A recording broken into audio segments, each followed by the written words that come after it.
What I meant by hypernormalisation is that the term comes from a rather interesting guy who wrote about what it was like to live in the Soviet Union in the middle of the 1980s, when the Soviet Union was collapsing. Because there wasn't really any protest at the time. But what he pointed out is that everyone knew that everything was not right. They knew that those in control had no control. They knew that those running the economy were not in control, that everything was corrupt and often completely fake because the leaders were pretending they were in control. Everybody knew this, and the leaders knew that everybody knew this. But nobody did anything about it because there was nothing else. It was normal. And he coined the phrase hypernormalisation to describe this, that somehow you knew that everything was a bit odd and a bit unreal and often fake, but because there was no other picture of the world and you were so within this system, you accepted it as normal and just went on. And what I'm trying to argue in this film is not that in any way we're like the Soviet Union. We're a very different society. But what we do share with that time is a sense among a lot of people that things are a bit odd and unreal and sometimes fake, and that those in charge know that they're not in charge, and they know that we know they're not in charge of things, that everything is a bit chaotic, uncertain. We distrust everyone in charge. We also know those in charge allow a great deal of corruption to carry on without doing much about it. We know that they're not in control of the economy, and they know we're not in control. They know that we know they're not in control of the economy. But at the very same time, we are so much a part of that system that we don't have any vision of an alternative. And I include by that the left. The people who argue that they do want to change things, they don't have a vision of an alternative. So we accept it as normal. So when you see another newspaper article coming out saying, oh, look, we're actually supplying arms to the Yemen to allow the Saudis to bomb Yemen, we go, yeah? Well, we sort of expect that. Yeah, man. I know what you mean, because I did hear that we were supplying arms to the Saudis to bomb Yemen the other day, and I thought, yes, that's a very good example. The reaction is the most interesting thing of our time. We sort of expect it that the arms industry and the government in this country would allegedly allow arms to be supplied to this war that we know is causing horrific civilian deaths, and we have no way of controlling it. We know that, and we just accept it. It's normal. But actually, it's wrong, isn't it? Yes. But we know that however much we feel it might be wrong, nothing's going to change. Is a condition of hypernormalisation then, Adam, impotence? It is impotence in the face of a chaotic world that we think those in charge have no control over, but we accept it. So it's not just impotence, we're passive and we accept it. So in a way we are as complicit in it as our leaders. But we do that because no one gives us any alternative. We accept it as just normal. When you have an alternative, you can see suddenly something. It puts it in perspective. You've got an alternative. You see things truly for what they are, and you can pull back, detach, and go, I don't like that. This is better. Or you don't. At the moment, there isn't. And I think one of the great faults lies with the left, who say they do want change. I mean, the real change at the moment is coming from a strange, weird mixture of right-wing nationalism and racism, as far as I can see. Yes, but whereas the left are failing to offer any alternative. Yes, alternative visions. So what you're saying is that the alternative visions are always going to come from the periphery or from the subculture, and that the left is unable to provide a legitimate and genuine alternative. They're in fact involved in a rhetorical exchange now. It feels more and more like rhetoric. I mean, I point out in the film how strange it is that in the recent years, all the attempts to change the world radically, which had a great deal of force behind them, the Occupy movement, the Arab Spring and Tahrir Square in particular in Egypt, Syriza in Europe, all have stalled. They had great power behind them. They had great goodwill behind them, and they stalled. So, and I argue in the film it's because they confused process with content. That they assembled, they were very powerful, they had a great slogan behind them in the Occupy movement, great deal of emotional goodwill from people who would not normally support revolutionary movements, and they just stopped. So that tells us two things. One, it tells us that the bleak observation one can make is that there is no coherent, clear alternative vision. But the other thing is that there is a desire for change. Yes, that's the positive thing that we can draw from that. That when a Syriza or Podemos or whatever rises up, in those cases from, I suppose, more close to the left, if not a traditional leftist movement, because it's embracing technology and sort of populism in some ways that seem novel, if not entirely new. There is a genuine appetite for it. Yes. What do you imagine, Adam, is what is the problem? In a way, why would we expect, if the world is changing as radically as it is, if as a result of technology and sort of a racing or rapidly advancing economic realities, that a conventional and traditional left would be the answer? Why would we imagine that? I mean, in a sense, these are centuries old ideas that have not been modified, because we're no longer living in a version of 20th century capitalism, are we? So why would 20th century socialism be a response to it in a way? I argue in the film, or I try and demonstrate journalistically in the film, that no, we're not living in the old idea of capitalism that we used to think about. What we've shifted into is a new system of power, which I see as being fundamentally managerial. There are vast new bureaucracies around us, including things on the internet, but also in finance and in management systems in all the places that many people work in. And their aim is to essentially keep the world stable. I mean, that's what finance is desperate to do. It's always wanting to monitor the world, looking for risk. Risk is a fascinating word. This is how boring I am. I did a word search on LexisNexis, which is the cuttings file of all newspapers. Up until about 1988, 1990, the word risk hardly features in journalism. I mean, it's obviously there. And then suddenly in the 90s, it rises up. And it's this, what drives modern managerial capitalism, if you can give it a word like that, is this desire to avoid instability, to always analyse the past, look for patterns that are happening now that look like dangers in the past, and then adjust. Yes. That there's always a sort of a right thing to be. And I see it in our own personalities as well. There's always a right way to be psychologically. There's always a right body mass index to have. There is always the right stable thing to be. I understand. Now, one can insert, for stability, one can place conservatism, keep things the way they are, stop things from changing. And I don't necessarily mean conservative in the conventional political conservative party. I mean, don't let things change. And for risk, the tool that's being used to preserve this stasis, fear is a synonym. So that fear is being used. Fear of change. Yes.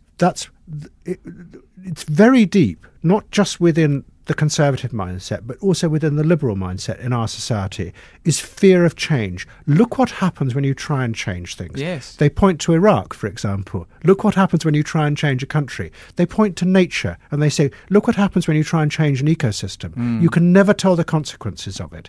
And then they point back and they go, well, look what you try and do with the Russian Revolution. Look what happened there. So you it's terrible, isn't it? Like so you have this person being blamed. Look what you tried to do. Oh no, I'm sorry. But what they ignore is the fact that you live in a society that comes out of a revolution which has got fantastic and wonderful freedoms in it.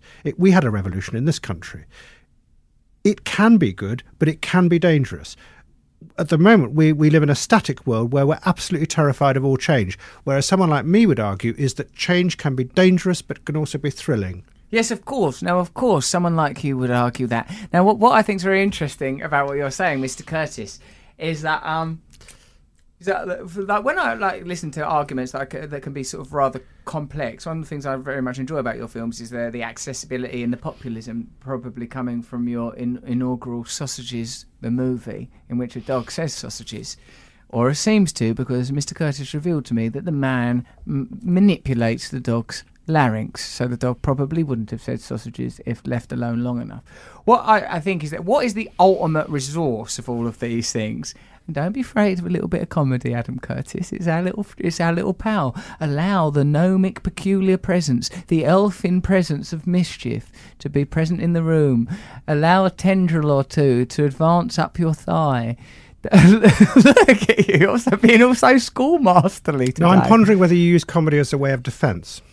I use it as a means for attack, as a matter of fact. So what I'm saying is that all of these things come from the personal. Like when you talk about because one of the themes of your hypernormalisation is we're saying, oh, well, who's the politicians aren't powerful. That's one of the great tropes of our age. It doesn't matter if you switch out Cameron for Theresa May or indeed anybody, because there's seems to be some self-regulating system that asserts stability regardless of what opposing force are placed in its way. Now, who then is asserting this power? Where is this power upon which we can't get any purchase, that evidently isn't the political establishment as we understand it? Where is this power actually situated? Would you say it's as simple as follow the money, it's the great economic interest, global economic interest, this is a good place to start as any? I think it's in these giant bureaucracies which have grown up, which are intimately related to our politics, like finance. I mean, the interesting thing about the 1980s is everyone thinks that Thatcher and Reagan really were successful. But actually, if you look back, increasingly historians are looking back and going, no, they weren't. They came in saying they were going to regenerate industry. But by about 1986, 87, most of the industries in Britain and America had collapsed because of the economic experiment. So what Thatcher and Reagan did was they turned to finance and they said, can you help us? I mean, this is effectively what happened. And what finance said is, well, we'll lend them money. Wages weren't going up. Wages were actually collapsing at that point. So what happened is you had a switch, and they gave power to finance. And finance came in and introduced the idea of lending on a much grander scale. I mean, the politicians allowed that because they facilitated all sorts of new acts of parliament that allowed all that lending to happen. So what you got is a shift away from the idea that you were on a constant travelator of increased wages, increased security in the industries you worked in. Your income stagnated and it was supplemented by lending money. So finance, for example, got a great deal of power. Now, underlying finance is a deep desire to keep the world stable, to avoid chaotic situations. So we began to move into that world where we're always trying to avoid risk. What then that happens is that idea begins to spread out, not just literally in terms of you lending money, but the idea of avoiding risk becomes a central thing in our society. And I would argue that we've all become terrified of change. One of the things I've sort of intuited... Which is conservative. Yes, of course. One of the things I've intuited, but not yet fully articulated, because I imagine it's rather complex and I have a tendency to be a bit sort of ad hoc, shoot from the hip, spit from the lip, ask questions later type of a character, is that chaos and the use of chaos is required, that there's this sense in me that the induction of chaos will be beneficial. When looking at the sort of contemporary politics, I've felt, as you have articulated, and from my own experience with the truth, and one of the reasons I was very keen to have you as a guest, as a matter of fact, Adam, is because I got sort of waist deep in political discourse, getting Ed Miliband round the flat and interviewing him and sort of being very outspoken in him. What became a very combative and dialectic kind of difficult exchange with Britain's media particularly, is that I felt like this is really hard to get any traction. I felt very quickly mired, and being around the political class, albeit briefly, around Ed Miliband and his paracheeks, it felt like this doesn't seem like it. It felt like a very sort of a kind of jangly and neurotic sort of coterie of people. I didn't think this is the advancement of power. And then from being the recipient of the kind of what I would say a curtailing and managing forces from the media, that was interesting as well. It felt like it's so interesting to become the subject of such negativity, not only from sort of established media, but from people in general. Because when you talk about change, when you talk about chaos, when you talk about, people, it's very interesting. That what I felt like is in the story The Emperor's New Clothes, is that in the end you'd say to that kid, just shut up! Stop saying that about the Emperor! You're ruining this parade! That in the end people get angry people get angry with you. If you say something like, it doesn't make any difference who you vote for, you'll get the same political system anyway. People know that's true and they know it's wrong, and so they become angry with, in this case, me for saying it, instead of sort of thinking, well, bloody hell, that is a pain in the arse that's reality, that's true. Or so what now I find myself interested in sort of bigger and broader topics, like, both historically and sort of, not historically, history. I'm thinking, well, what is likely to be the next transition, given that, like in your film Hypernormalisation, and like you've just said, it seems that the political world is at least a once removed narrative that doesn't seem to respond to protest, doesn't seem to respond to activism. It merely absorbs it, digests presumably Podemos. It can handle the Occupy movement, and as you've said in Hypernormalisation and in other aspects of your work, that people that have got an established idea, which usually comes from religion, like the Muslim Brotherhood in Egypt, when people can go, look, we have got an idea, it's sort of fundamentalist Islam, that those ideas are more potent and powerful. What do you think that we can learn from that or take from that? But you see, I think that why it doesn't have any traction change, it's our fault as much as them. You can't just blame the politicians. It's us as well. One of the great, enormous changes of our time is the rise of individualism. It started really in the 1970s in modern terms. And it's this idea that you and I believe that what we want and what we think and what we feel is the only authentic thing, and we shouldn't be told what to do by people. Yeah. It's really strong. It's really powerful. And Mrs. Thatcher was on the coattails of it. Punk movement was on the coattails of it. It dominates our society. And the problem for politics of the rise of individualism is that it can't deal with it. Politics requires you to say to people, as a political party, come with me, join with us together, and we will use that collective power to change the world. But to do that, you have to accept that you're part of something. You have to surrender yourself to something. And for the radical movements, that was a disaster. But more than that, it was a disaster for politics generally, because political parties fell away. So what then politicians... No, let me finish. What politicians... I'm hardly being aggressive. I'm not Jeremy Paxman. No, this is an important thing, which I don't think... Because it's not just the politicians. What they were then faced by is the fact that they didn't have mass support. Yes. So they couldn't do the main thing that mass democratic politics rose up to do, which is to be your representative, your bridgehead into power. Because we had become like scurrying little piglets going all over the world and not... You may have become a scurrying piglet. I've been a strident antelope.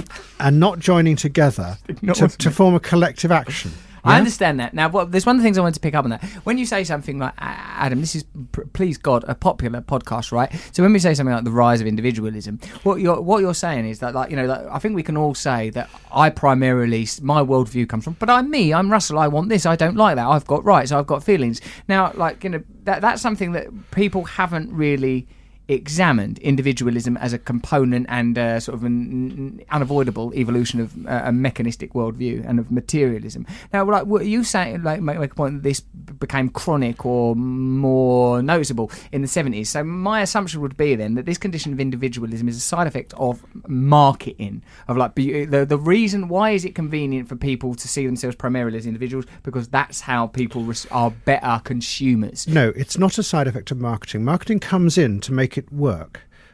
Individualism comes basically out of the hippie movement, the counterculture movement of the 1960s, where you were encouraged to be authentic by responding to yourself. That was the idea, and it was a reaction against what was seen as conformity, and it was a reaction against old style of politics where you were told what to do. It was just, I want to do what I want to be. It was just that's what happened, and it was about finding the authentic self. Yes, but that was defined as much as anything else by its cohesion and by its pursuit of civil liberties. These were people that were like, a lot of change came out of that on a civil rights level in the United States around race. That's absolutely true, but that didn't come out of the hippie movement. The civil rights movement, which is an incredibly important movement in the 1950s and the 1960s, white activists and black activists joined together, and they spent years giving their lives, in many cases literally, up to trying to change the world, which they did. And they surrendered themselves to that. Out of that civil rights movement came what was called the New Left. And the New Left said, well, if we can do this for civil rights, we can do this for everything. And then the movement stalled somewhere in the mid-1960s because what began to happen was a new, what was called counterculture rose up. And the counterculture was different from the New Left because what the counterculture said was you're never going to tackle the man, the power. You haven't got the power to do it. The way to do it is to change yourself. It was the rise. It was the sign of a new individualism. It didn't want to be part of. It didn't want to go down to the south and spend years in anonymity and danger trying to change the world.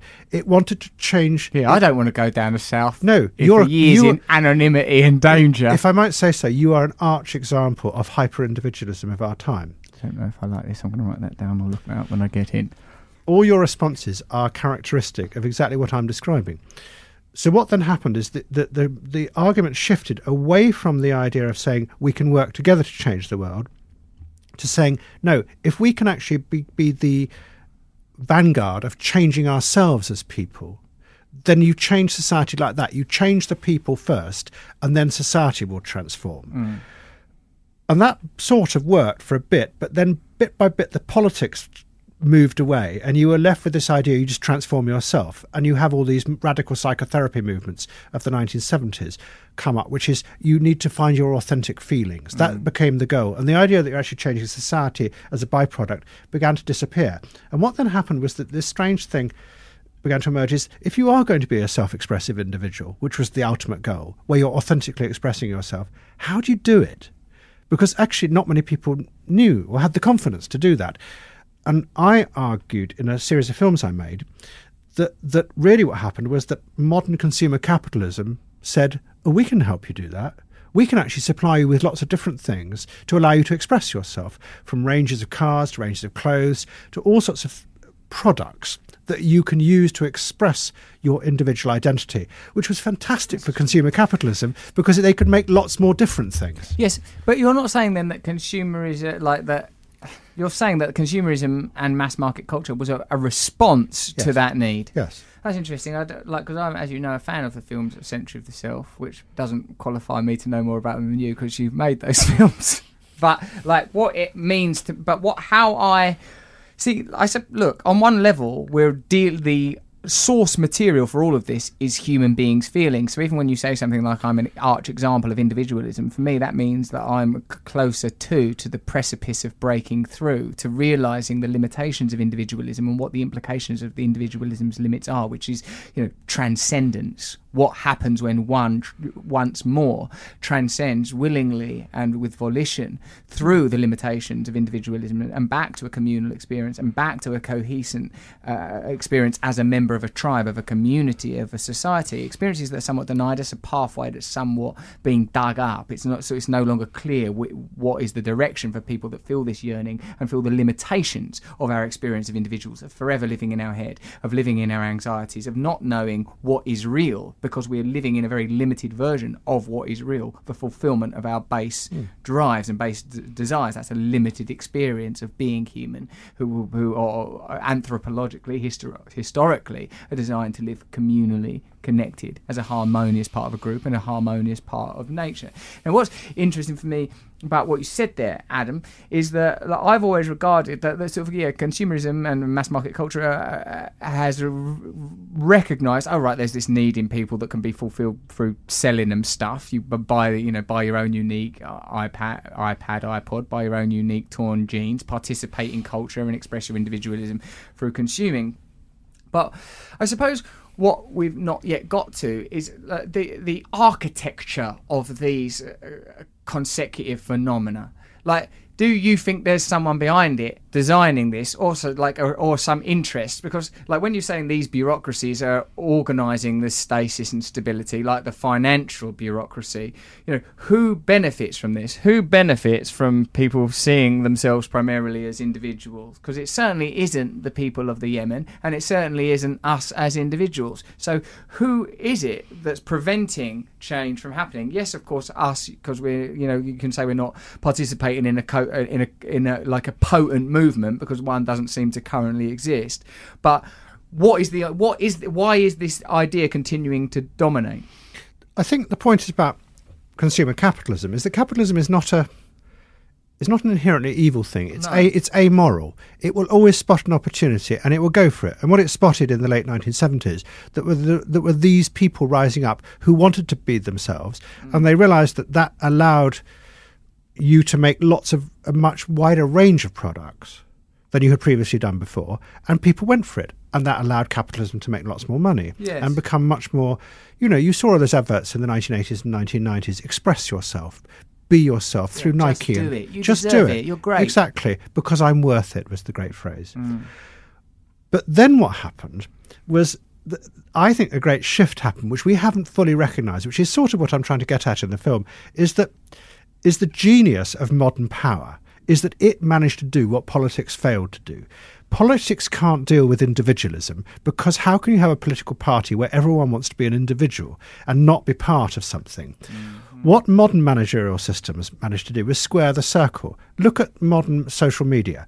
It manages to allow you to feel that you are totally yourself, expressing yourself online, typing it angrily or beautifully or whatever you want to do out into the internet, what you feel all the time. Yet at the same time, what you are is a component in a series of very complex circuits that is looking at you doing that and saying, oh, hang on, if he's doing that, then he's very much like these people over here, which we've categorized like that. So we can say back to that person in the circuit, oh, if you're doing that, would you like this as well? And you go, oh, yeah, all right, because it's a bit like what you've just done. Yeah. And it makes you sort of feel secure within your individuality. So what they've managed to do, increasingly in the modern systems of management, is accept your individualism and your expressiveness, allow you to feel that you're being more and more expressive, whilst at the same time managing you quietly and happily, so you become part of a very large group that you don't see, because you're just a little component in the circuit. But the computers look at you and go, oh, well, there's about 300 million of those sort of types. We'll put them in that group. And it's not a conspiracy. It's not a group of people going, oh, we'll do this. It's a system that can see from the information that it's reading from you and lots of other people, the patterns that you are part of, and saying, well, we'll fit them all together into that pattern. Absolutely. So sort of complex interlocks taxonomies that are designed ultimately to go, if you like this, you'll probably like that. And it's benign in their terms. If you talk to the tech utopians from Silicon Valley, they will go, this is incredibly efficient. And they're right. It's an incredibly efficient way of managing the problem that politicians can't manage, which is our individuality and our desire to be self-expressive. Yes. Its problem is that it's fundamentally conservative, because it's feeding back to you more of what it knows you like. Don't take risks or things will change. Yeah. A bit like Christianity, in a way, offered a kind of have your own personal interaction with Christ, your own personal salvation. Christ loves you as an individual. Yes, you could argue that modern Protestantism, especially, was again another way of trying to deal with the growing desire for individuality, which has been going on since the Renaissance or before the Enlightenment. This idea that you want to be yourself. So Protestantism said, no, you don't have to be what Catholicism says is just part of something you're told to do. You can have a personal relationship to God. And there is a very important posh academic book written back in the early part of the 20th century, which argues, by a man called Max Weber, that argues that Protestantism and the idea that you have a personal relationship to God was one of the great motor forces that allowed capitalism to come up. Because if you can actually achieve a relationship through your own actions with God and achieve salvation, then you can actually say, well, I can achieve all sorts of things myself in the here and now before I die, which may save me for when I die. So it actually made you more of a heroic figure, Protestantism. Certainly that advances the idea of individualism, you as the sort of star of your own life, accruing goods and services. Yes. So that when you die, you will be a good person and you will go to heaven. And that gave capitalism this idea that it was a fundamentally good thing to try and achieve. You were work, and you see this in the 19th century novels where they depict great capitalists. They see themselves as heroic figures who are not only helping the world, but they're saving themselves. Yes. I suppose in a way, don't we have to get beyond the kind of a dualistic judgments of like ideas like capitalism, socialism, or any individual as either good or bad? And is it like us that we need to sort of look at functionally what's occurring, or like this seems to have very positive results, this seems to have very detrimental results? And when you're talking about this online collation and people being put together into 300 million man or woman herds that can be marketed to, and as you say, it's benign. This thing's not happening in a vacuum, is it? There is when you're talking that is the exertion, and that's the exercising of power we're witnessing there, Adam. That's not happening sort of in an arbitrary and natural way, because the people's interests are being represented through those resources. Facebook is not neutral. One of the things that I'm sort of learning about, because I'm going to university, because you very kindly wrote me my reference, which I've not yet seen, and I would like to see, because I want to know what kind of things you said about me. I think I said you were sweet and adorable. You'll be a sweet and adorable student. I hope that, right, now looking at the context you're using that in, it makes me think that you thought sweet and adorable was patronising, which I suppose in a way it is, but it's also, if being nice is patronising, then I'm patronising. So one of the things I'm learning about in that, Adam Curtis, is like the way that secularism, and just for those of you that are a new listener to this type of podcast, the division of church and state, the division of political interest and religious interest, has always posed as a neutral force, and its expansionism and interventionalism has been justified by that. We can go over to Iraq and stick our oar in because we're a secular society, a neutral society, and they're doing all sorts of wacko stuff with where their governor's got a moustache and medals and that, and they need to be brought down a peg or two. Now, this positing as neutral of whether it's secularism or the sort of cyber world is one of the ways that power has always concealed itself, by saying this isn't power at all. This is normal. This is normal. Markets sort of a capitalism derived from Protestantism, normal. Islam, not normal, and therefore subject to regulation. That's right. Someone once said the sign of a great ideology is something that doesn't look like an ideology, that you just accept as natural and normal. So, for example, if you talk to technological enthusiasts or utopians from Silicon Valley, and you talk about Facebook shutting people off into their own little echo chambers, but they'll say, but it's efficient. And what they mean by that is it works. It's actually dealing with the problem I was talking about of individualism, and it's allowing people to be assembled in groups, yet feel individuals. And they're absolutely right. It is incredibly efficient. But maybe the whole idea of efficiency used in those terms is actually a political ideology, because what they're saying is we constantly keep people in this situation by reading stuff and feeding stuff to them. And that's conservative. That's a conservative idea, because then people get frightened of change. And if you get frightened of change, then you're actually feeding the power. Yeah. And what I keep on trying to point out in this film is that real power works it doesn't work by saying you must do this. It works well when we are complicit within it because we accept it as natural. Yes?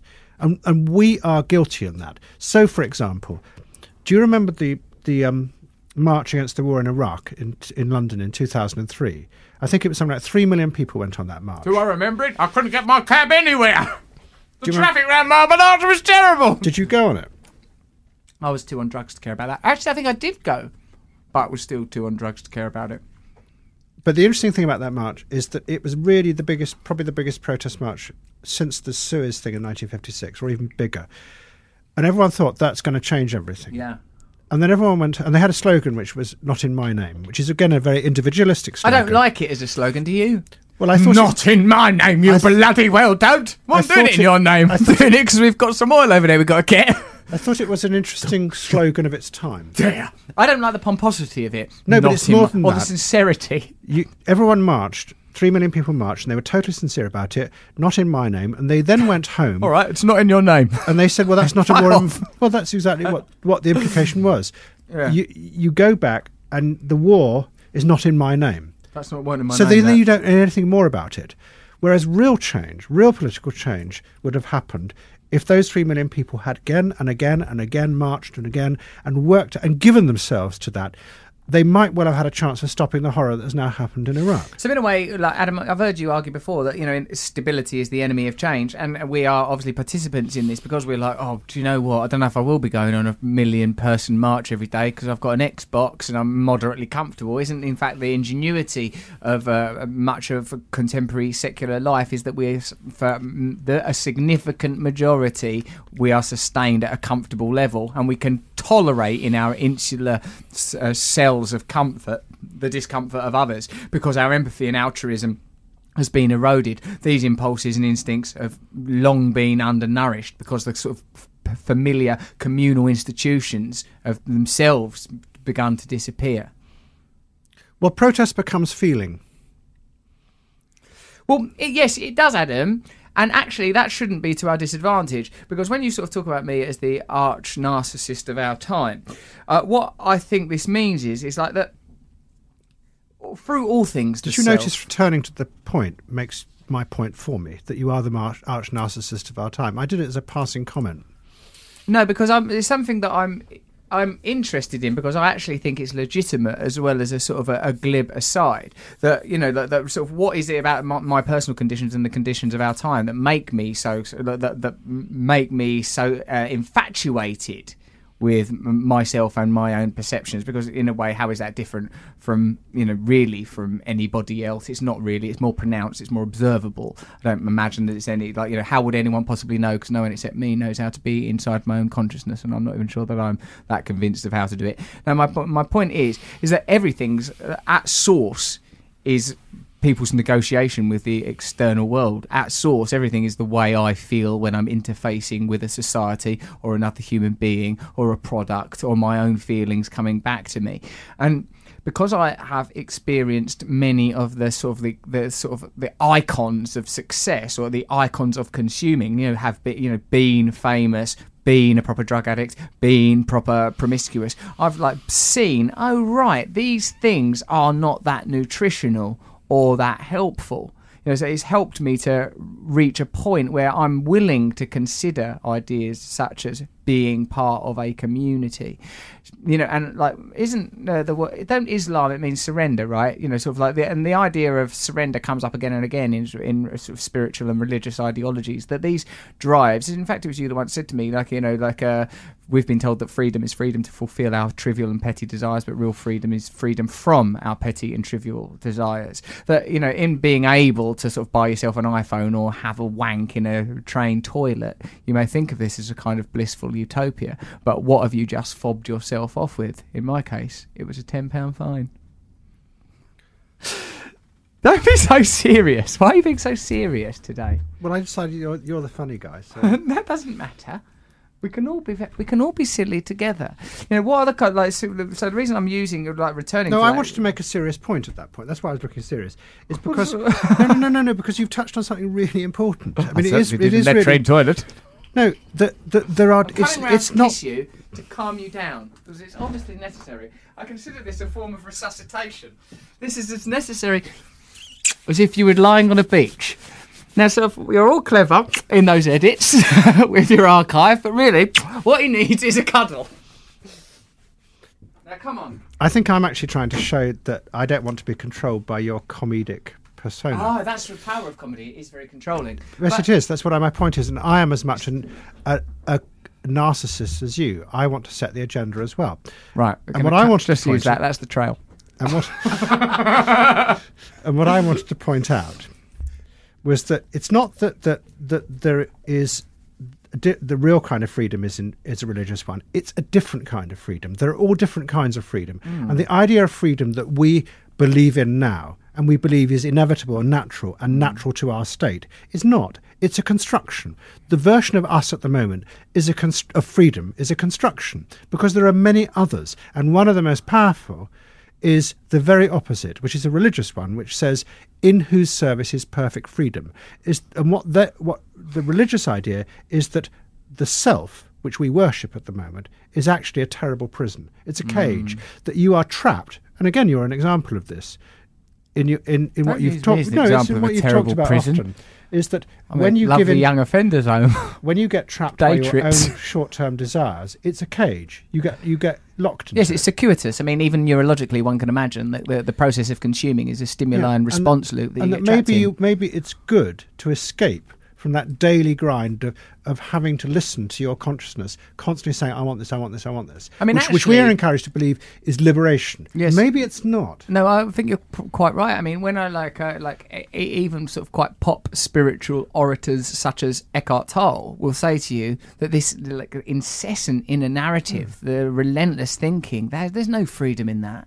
And watch where those thoughts take you. Sometimes, I'm walking my dog in a field, so everything's basically like the reality, this material reality is I am a man in a field with a dog. And then in my head what's happening is, oh God, what did I do that for? This will probably go wrong. What's going to happen? Who are those people over there? Oh, I'm not throwing that stick again. He keeps bringing it back. So there is a sort of a self-imposed tyranny to that. And I don't, and obviously, like you have just sort of implied, capitalism or consumerism or modern culture, whatever the hell it is, isn't going to solve that. In fact, it perpetuates that. Well, because the interesting thing of our time is, you're right, that people live inside their heads very much because they're encouraged to. They're encouraged to think that is the end point. That's what we're heading towards. Yes. But actually, what's going on in those heads are things that people don't really want to tell. Ooh. All the sort of things that... Fear, loneliness, doubt. Fear, loneliness, doubt. Because actually, if you are going to be the right kind of individual... Don't have that. You mustn't have that. And you see this on social media at the moment. Everyone... The politician who is going to get real power and take us somewhere in the future is going to have to deal with the things that are inside our heads, which is loneliness and fear. I'm a bit lonely fright. I woke up this morning, I was ever so lonely, and I'll tell you something else. God, I was shit scared. It took me half hour to get my bloody pyjamas on. Before I knew it, what's that? I'm lonely. I'm on the stairs, coming down. Bloody one of my slippers has fallen off. That scared me stiff. I poured out my shreddies, bloody things. Made me feel lonelier than ever. Then I see Tony the Tiger on the box of Frosties. Well, I was scared witless. It's great. It's too bloody late, Tony, I said to him. Don't use this as a little opportunity to have a sip of water. So anyway, what people obviously want is, I said, the solution to this. There are two solutions. There's the to submit. There's a subjugation of self in terms of, because of course self is an amorphous idea, isn't it? Also, we're talking about the kind of self which is this sort of relentless, driven inner narrative. The two ways I have found, because I've had to do this, because being serious for a while, to snatch your mantle of pompous, pious old bagpuss for 10 seconds, I myself have had to battle quite because I believe that the disease of addiction has at its core a kind of circuitous self-centeredness that can only be ended, well, first by the removal of the initial substance that one identifies with. In my case, it was like crack and heroin at the time I got clean. Once those things gone, you recognise those drives are still present. You think, what is it? And become obsessed with food, you become obsessed with sex, you become obsessed with work and other people's opinion. And in the end, you recognise that the only way to end the torture of self-obsession is through ideas that have always been present in spiritual and religious doctrine: service, connection. What was that? In his service we are free. In whose service is perfect freedom. In whose service is perfect freedom. You give yourself up to something beyond yourself. So beautiful. Even give yourself up is an idiom that implies that there is an upward transcendent trajectory. The other interesting area that in this is the modern ideas of love are about satisfying yourself. Yes. Whereas the old idea of love was that you surrender yourself to someone else, and it's thrilling but frightening because you give yourself up, and that kind of love has disappeared. It will come back, I'm sure. Would you say your love for me is a little bit like that? You're a bit like a sort of a modern archive troubadour, making wonderful... I know that hypernormalisation was in some level dedicated to me. It could have been called hyper-Russell-Brandisation. Adam Curtis. Because actually, remember, I love you, so you're quite safe.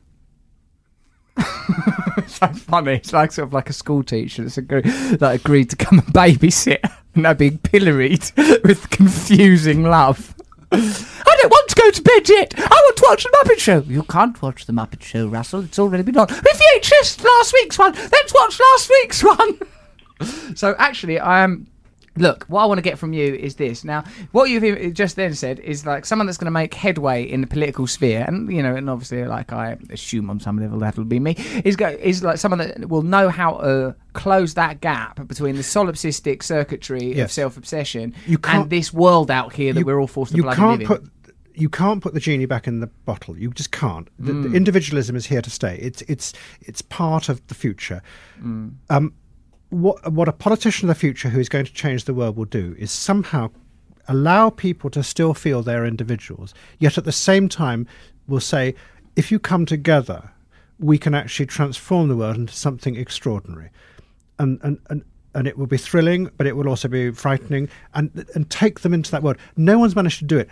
At the moment, what's happened is a lot of the managerial systems have managed to make people feel they're individuals, but manage them. And we've got to transcend that. I mean, I think it may somehow come out of the internet in some way or another. Yes, because it's a mass communication tool, after all. And it can create constituencies globally that are not defined by geography, states, and old ideas. But at the moment, the technologists, the engineering people who dominate it, apply an engineering model to it. And engineering models are about feedback, and they say they constantly read you in the past and feed more back to you. It doesn't have to be like that. But it needs, what it needs is a content, a vision of the future. Yes. And it hasn't got one at the moment. I'll work it out by the end of the podcast. Now, well, let's talk about some of the more prosaic aspects of contemporary life. What do you think of old Trumpkin's pumpkin then? What do you think? Why is this happening? I have a very cynical theory about Donald Trump. Go on. Well, as politics became more and more deracinated and... What does that mean, deracinated? Thinned out. Deracinated. And sort of less and less substantial and less able to change things, or confidently able to change things, and power shifted away to all sorts of other things that we were participating in. Really what people like Trump are is they're not really politicians, they're pantomime villains. They've turned politics into a vaudeville. And what they do is they come on stage and we go, this is outrageous, in big capitals. This is absolutely terrible. We tap away on social media saying, this is really, really, really bad. And as I say in the film, a marketeer for online told me once, angry people click more. And clicks are gold dust. Yes. And really what those clicks do is feed modern power. And everything stays the same. And how do you mean feed modern power, Adam? Well, if you click a lot, you're actually, that's what those who run social media benefit from. You're actually keeping the whole thing churning over. Do you think there's a lot of power in that world? If you have something like Facebook, which in its news feeds increasingly gives you what it knows you like, and what you hear is what you like, then that's incredibly powerful, because it's shaping people's reality. Because you are shaping what they know, and you're shaping above all what you don't know. Now, those who run social media will say this is efficient. They're not ideologists. They're not saying we must tell them this. And in fact, it's the algorithms that are doing that. Of course, they've designed the algorithms, but the algorithm's function is to give you more of what it knows you like, because that's efficient. But look at what that means. That means that you only know what others like you know. And then there's another group over there who know what they know, the others in their group know, and they never meet. I mean, there's a fascinating quote on the day after Brexit from a social media activist who was a Remainer. He wanted to remain, but he wanted to find out what the other lot felt like, who were the triumphant that day. And he went onto Facebook and he tried to find through the custom feeds people like that. He couldn't do it. And he was actually shocked. I won't read you the whole quote, but it's absolutely fascinating. It's a man realising that there are two halves of the world now so separated from each other that one half can't actually actively go and find out what the other half is feeling. Now, that's called power. Now, I don't think that in Facebook there is anyone saying this is the world we want. They're saying this is efficient. But look what that efficiency is. It's a conservative world that holds things stable. And implicitly, what that means is that things aren't going to change. And what that means is that those who are in power remain in power. So power cannot move as long as that continues. Cannot move. Exactly. And really, what revolution is about reorganising power, distribution of power, redistribution of resources. So powerful forces for stasis, however anodyne they may present themselves as being, if not benign, then they are, in fact, the agents of the establishment. Yes. And then also in those chambers, anyone in your little network or big network who comes along and says something that the others don't like gets absolutely ejected immediately. The book that journalist John Ronson wrote about what it's like being shamed on social media is a very good sort of anthropological example of what happens to people within a network who say the wrong thing. It's like being in a village in the medieval times. You're just ejected if you're the wrong person. You're thrown out of town, out of the city limits.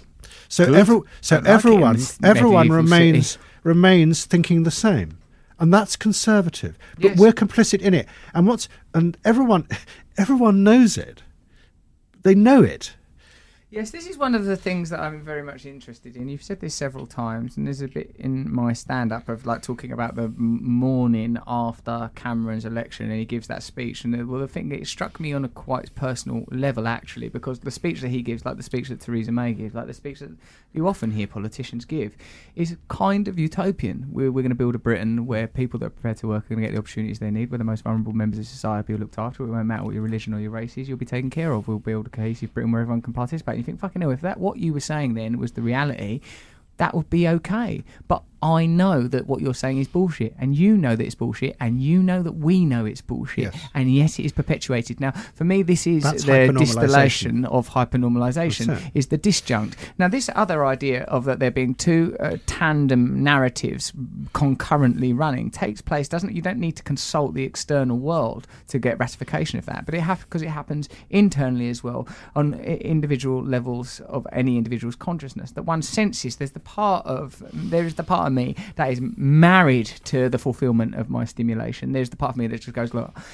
that would just happily use this podcast as, right, okay, what is another way that I can assert myself in the public conversation and in public life powerfully? How can I get, because, all right, I've tried sort of, vanilla fame of being sort of a Hollywood actor. Now I've had this sort of like this activism fame, and that weren't quite fulfilling. What's the next version? Proper religious, spiritual devotion. Now that will do it. There is so these things, though, in a way, the stimuli is the same. The object is shifting: Hollywood fame, money, drugs, sex. The object is shifting, but the drive remains the same. Now it's only through a kind of a sense of actual detachment, relinquishing, and service that I can alter the kind of, the modem. I can alter the engine. The sort of, if there is such a thing as an essential self beyond the biochemical drives, beyond the biographical recollections, if there is some self, if consciousness is something and not nothing, not some inadvertent byproduct of the whirring of the mind, the brain rather, then there is surely some value in this, in attaching to this, this quite simple and religious idea of service. I do think that the one thing that's going to come back onto the table is religion. Because I think the real weakness of the modern systems of managing us as individuals is that it cannot deal with our own mortality. Because the great... I'm more, prosaic and functional than you are about religion, but I do think its main function in society has been to give people consolation in the face of their own death. That the sense that when they die, something will go on and they will be part of something that's going on. It's really powerful and it's really necessary. And that's in the modern, rational, efficient, utilitarian, technocratic world of managing the individual, it cannot give you any consolation. No. And I think a lot of the pessimism that you find on the left is from that. They're actually projecting onto the world. They're saying, it's not me who's going to die, everything's going to die. And it becomes this sort of terrible, terrible fear of death, which then colours everything, which then stops them being optimistic about changing the world. Yes, that's interesting. And when you said that thing before about fear and loneliness, these are a sort of that's an emotional conversation that they're kind of a dry, creaking arguments of socialism is unable to have. Now, I think about this also often. Although remember that socialism came out of religion, especially in this country. Yeah, in this country, I recognise that it does, but it sort of certainly departed from it because of, for understandable reasons around dogma and because of the, sort of the necessity, like sort of the revolutions of a century or so ago meant that, that kind of church and state power needed to be sort of redressed and harmonised and somewhat neutered. But for me, what is required is a sort of is to once again distill and recognise what the function of religion actually is, to help us deal with the experience of being a human being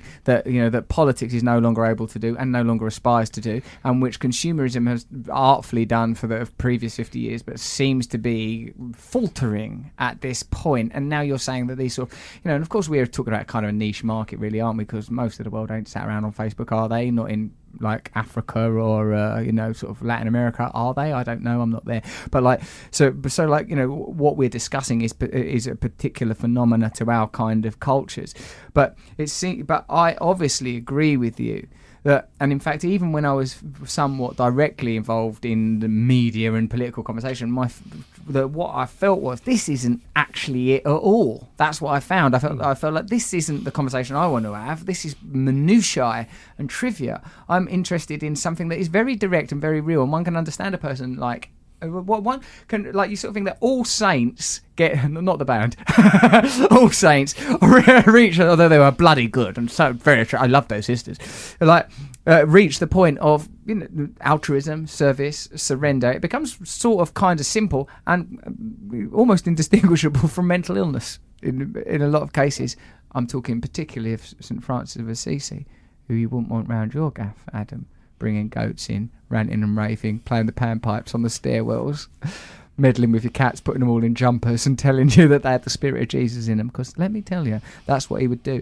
And so this hypernormalisation, I suppose, what it's doing is we're living in a spectacle. And in a way, it's now that the words come up, it's pretty similar to some of De Boer's idea, like sort of late 60s situationism, French situationism, saying, hold on a minute, what the bloody hell is this coup? It's not real. And then you go, what are you? Who are you? What is my role in the world? That we have no access to what is real. That we are living in an impersonation of reality. I've never really gone along with all that De Boer stuff. It's all men in black who like punk music talk about that sort of stuff. They're all right. I think it's in a way more mundane than that, is that every age creates its own reality. That's what power does. I mean, the function of power is to tell you a story about the world. Yeah, our story wins. Yes. Because what is reality? It's just a jumble of masses of things. Yeah, and atoms, gas, real power, dark matter is taking the reality and shaping it. And at the moment, I think, and what you're talking about is that we are becoming a bit distrustful of the stories those in power tell us, and it's all feeling a bit jangly and a bit falling apart. And what we're waiting for is another story that comes along. What I find it a bit odd is that actually, rather than celebrating this moment of sort of transition from one big story to another, we're feeling so frightened rather than actually celebrating it as a moment where you can shape anything the way you want it to be. I think what's lurking around is not just religion. There are two things sitting around waiting. One is religion, the other is science. It's the thing that no one ever talks about at the moment, because science has got stuck in many ways. Yeah, in dogma. In sort of weird dogma, but also because it's all about serving the individual these days, scientists spend their time getting grants by doing research that tell us that if you eat this, you'll die, or if you do this, it'll have a bad effect on your health, and then next year telling you the opposite about here's another one that it's sort of it's been reduced in our imaginations, whereas what science used to do was tell us extraordinary things about the world, the hidden things that it could reveal, and there's a sort of awesomeness waiting there to be rediscovered. And I have this instinct that what might happen in answer to the sort of rather strange utilitarian stuckness of our time is that someone will find a way of fusing scientific ideas and religious ideas to produce a sort of, I don't know, a vision of an extraordinary world that somehow has a logical power to it. And the science and the religion will fuse, and what it will offer is a way of us still feeling that we're individuals, but there's another world we can go towards. What do you think will be the role of traditional religions, Adam, like Islam and Islam in this sort of changing world? Islam's interesting because it combines an idea of individualism with the sense of community, and it's powerful. That, I mean, but again, in the Western world, it's very difficult to discuss Islam at the moment without getting a wave of what's the word, fear and disapproval, because it's been so demonized. I mean, I'm not trying to praise Islam or be rude about it, but it's a fascinating religion to look at. And I think I gave you a book once, which was the history of the world told from the Islamic perspective. And when you read it, it just makes you look at the world differently. Yeah, and that's what we don't do these days. That's right, Destiny Disrupted. It's a fantastic book because it makes you pull back and look at the world differently. And we just don't do that these days. I suppose people aren't really willing to embrace that kind of mentality or change unless there is some sort of desperation, typically and traditionally. Like people don't say like Latin revolutions in sort of. I'm obviously a bit off this mic. People are concerned that my voice isn't as deep and booming and dominant as it ought be. Like that, like typically revolutions happen when the conditions are sort of correct, when people are galvanised, and all is an element of desperation in But then there's always someone who comes along who crystallises it. I mean, I've always been fascinated by the Iranian Revolution. Oh yeah. Khomeini came along. I mean, he managed to assemble 3 or 4 different groups in society and somehow gave them a common identity. He then just killed off about 2 of the other groups. He's going really well, this guy. Oh, just the few executions towards the back end of the revolution, eh? Masses. Right, but got up until then. Well, I mean, what Khomeini did is he realised that there was a whole massive group of people who'd moved into the cities over the last 10 years in the 1970s who were really pissed off and felt that completely alone. And he saw that group, and he also saw that there was a group of middle-class, left-wing activists, and he put the 2 together. Because what he did with Islam is he said, no, we can politicise it. He politicised Islam, and especially Shia Islam, which had always seen itself as quiet. It wasn't going to take any active role in the world. And that was its tradition. And he did it brilliantly. And he then took power, and he got rid of the middle-class activists. He just shot them. Abrupt. Well, revolutions are brutal, and Yes. they're frightening. And this is the thing that one has to go back to if you want change. If you really want to change the world, you have to tackle power. Mm. And when you tackle power, it's quite rough. And things will get quite, what's the word, iffy. And I think the middle classes might find it a bit difficult. And I remember once having a thing with you when we were talking about this, just turning to the audience and saying, well, actually, really, you talk about revolution, you talk about change. Do you really want it? Yes. It will change the world massively for you. Or do you just want the banks to be a little bit nicer? Yes. Is that it? I think it is. And there was complete silence, because actually, I do think at the moment in the West, people genuinely, they're nice, they're good. They really want change. But they want change that isn't really going to disrupt the world. And I'm not sure that's really possible.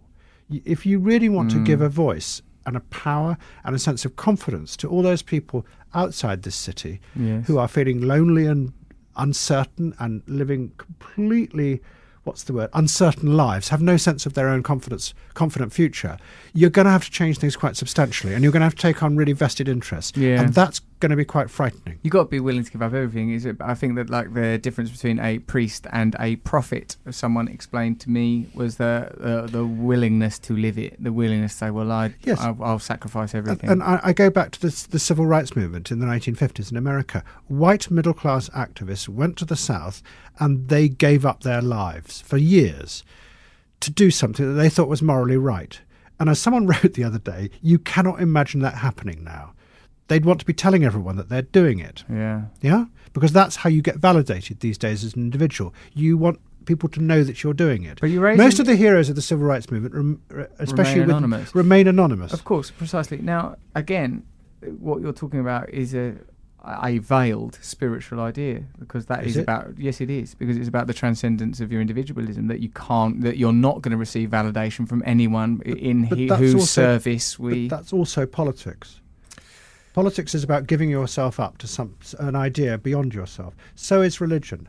And it's a dominant idea about how you deal with a dynamic world. At the moment, we pretend the world is stable, but it's not going to be. It can't. No, and in fact, it isn't. I mean, I heard a wicked quote from dear old Osho, and it sort of rings incredibly true given the actuality, the cosmic actuality, of not just our time, but of all time. He said that, like sort of someone brought up society, and he says, society, what is society? It's a clearing in the forest. This will be reclaimed by nature. We are in infinite space. So your point about order and stability, these things are always temporal. The idea of ongoing stability in limitless chaos, when we are being cradled by absolute chaos, it's a anathema, and it's unsustainable. It is unsustainable. It can't continue. But chaos will resume. But it doesn't mean you can't try and achieve good things. I mean, there are two. No, it doesn't mean that. There are two types of political ideas of change. One is that you can actually seize history and turn it your way, which is sort of what Napoleon has tried to do. He's a great example. The other is is that you understand that the world is chaos, and you see a moment where you can use the chaos to morally achieve what you want to do. And that's the other way of changing the world. That it's about opportunity. But you have to do that. You have to have a picture in your mind of what you are trying to get towards, what you think is good. And then you adjust as the chaos around you changes. And but we do neither. We think this is it. These ideologies are all have to be sort of pretty reactive in a sense, though, Adam, because otherwise, how do you fashion them? Even if you talk about one of the most sort of radical, murderous, but sort of vivid narratives to emerge, like in the sort of 20th century fascism. It's like that was a response to economic and political conditions. You can't just out of nowhere go, let's do this thing. The land is alive. We are the folk. And that's why it's frightening, change. I mean, that was a response to chaos in the 1920s. And remember that they were socialists to begin with, the Nazis. Yeah, national socialists. And they had seen the chaos of the market in America and in Europe, and they reacted against it and said, no, we are going to organise this and we are going to go towards this. And it's very dangerous. I mean, the other argument is that all rhetoric about revolution at the moment is just rhetoric, because the experience of our generation, of our time, is a century of revolutions that went badly wrong. Yeah. And the last thing we want is one or more of them. And that actually what we're creating in reaction is a very conservative moment, a counter-revolutionary moment, and that's what we're living through, and it may go on for quite a long time, and that all arguments about revolutionary change are just like courtly behaviour. We do it, but we don't really expect it's ever going to happen. This is a cynical view, but maybe that's how history works. You go through a period of intense revolution, which does change the world, and then you have a counter-revolution, which is actually born out of the social classes that came out of those revolutions, that failed, but it led to a new class breaking through, and now they want everything to be stable. And the argument about what people like Mrs. Thatcher and President Reagan were about is that a new lower middle class, which were confident, rose up in the 1970s and wanted its place in society, and they Thatcher and Reagan let that class through economically. New Labour let it through culturally and socially and gave it confidence, and now it wants everything to stop and be stable. And the systems of management that we have got in place that I'm talking about, keeping everything stable, are a reflection of that class, that powerful new class's desire for stability. And we may be in this for the long term. But of course, again, these are quite isolated interests, like on a global level, aren't they, Adam? I mean, or do you like, because when you say something like that, I think, oh right, well, ultimately there has to be a resource, like any management of power. The resource has to be sort of the feelings of the people, you know. And of course, people can be manipulated, directed, encouraged. There's all sorts of things that can happen to, you know, because look at the way we consume, look at the things we do, the places we go, what we wear. Obviously, people's desires can be managed, manipulated, and moved around, no question. But like when it becomes quite defined and specific, as it just did, when you talk about, like, you know, like sort of a generation of people going through Thatcherism and then sort of Blairism or whatever we would call it, and now, like, that makes sense to me as a narrative. It makes perfect sense. But again, we're talking to wield such incredible influence. We're talking about a very small phenomenon, aren't we? We're talking about a sort of a class of people in Western Europe. We're living in our bubble. America. We're living in our bubble in history and in geography. There are all sorts of other... I mean, the sad thing about our time is there are all sorts of other things happening outside our bubble. But because we're so scared of change and we're scared of looking outside and we're scared of the future, we don't really see them. I always think the thing about our time, which is sad, is that we're a bit like, you know, when things go wrong in an airplane, you're encouraged to adopt what they call the brace position. Yeah. Where you hunker down, you're too frightened to look out the window because you can see the wing going up and down like that. And that's where we are at the moment. We're refusing to look outside and see another... I do all my plane journeys in brace position. As soon as I've got on before they bring the food. Brace! Mr. Brown, you can stop bracing. Not now, I'm busy. Yeah, we're in brace position. Adam, why are you looking at your phone? See, look at him. I've never known anyone so keen to manage and keep things stable than Adam Curtis. It's bloody you. Every time a little bit of chaos comes from the underneath, from the upside down, from the other world, from the nether regions, from the other place, from the Shadowlands, you look down at your smartphone so vehemently and aggressively. Oh, no, I'm not having that. Don't you? You're like Lord Palmerston. Do you know much about Lord Palmerston? Of course I do. He's probably had a stovepipe hat and probably went, "Order! Order! Eyes to the right! No, no!" Lord Palmerston, a biography by Russell Brand, based on 4 or 5 noises and one fact, that fact being his name. I don't even know if which party he was in, Liberals, Whigs, Conservatives, I don't even remember the names of them. Adam, thank you for coming in here. Pleasure. You know I love you very much. I do know that. I wonder where you fit into all this in your emotional life. You're happy, are you? Yes. Something's manifesting itself. I don't think it's just pure narcissism, but even if it is, it's very powerful. It's very real. I wonder what's happening for you in the world. Well, I think you're trying to. I mean, I was being serious that you are a sort of the persona you have created as a comedian is the arch narcissist of our age. You play on that, but you are self-conscious about it, and in that sense, you are an example of modern social realism, because everyone lives in their heads these days, like you said. They just do. They don't live outside, and most modern novels are all the internal monologue.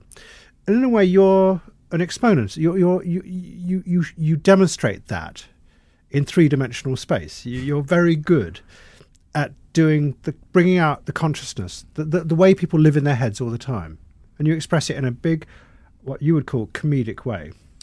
Well, it is objectively comedy. It is a discipline. It's an art form. You don't have to qualify it with what you would call. And what you're bumping up against is what lies beyond that. Yeah? And is it religion? Or is that it? Well, it is religion in the sense of like that in spite of being on a course of religion in global politics where they tell me this is not the definition, but I believe that religion is where we interface with the divine. Where like this is the thing, I think I said this to you on the phone the other day. I said, ultimately, our capacity to understand information will run out. There is a limit to our ability to understand information, but the information will not run out. So at some point, faith. But isn't that what religion is in a sense about? It's about the acknowledgement of everything we don't know. Yes. And a story that is based on faith trying to make sense of what we don't know. That's right. I've always thought that's what religion was about. Well, apparently plus consolation in the face of not knowing everything. Well, it'd be nice. I think a bit of humility might be really good for our society in the future. And maybe we've reached the limits of that individualism. But maybe we haven't. Maybe this is it. Because we think of like Trump as a sort of a gargoyle decoration on the priapic thrusting hard-on of an individualistic age. Again, you can look at Trump as the fag end of that sort of individualism that started back in the 70s. It means fag in English, American listeners. Yeah. Yes. I mean, the decayed end of that. That the sort of the counterculture sitting around in the 1970s going, politics is shit, man. It ends up with Trump. It's sort of amazing.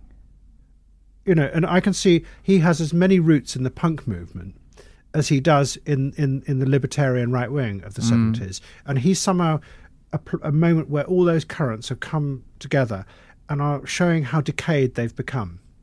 Which means, again, we're waiting for something else. Yeah? I agree. Well, it's time for something else.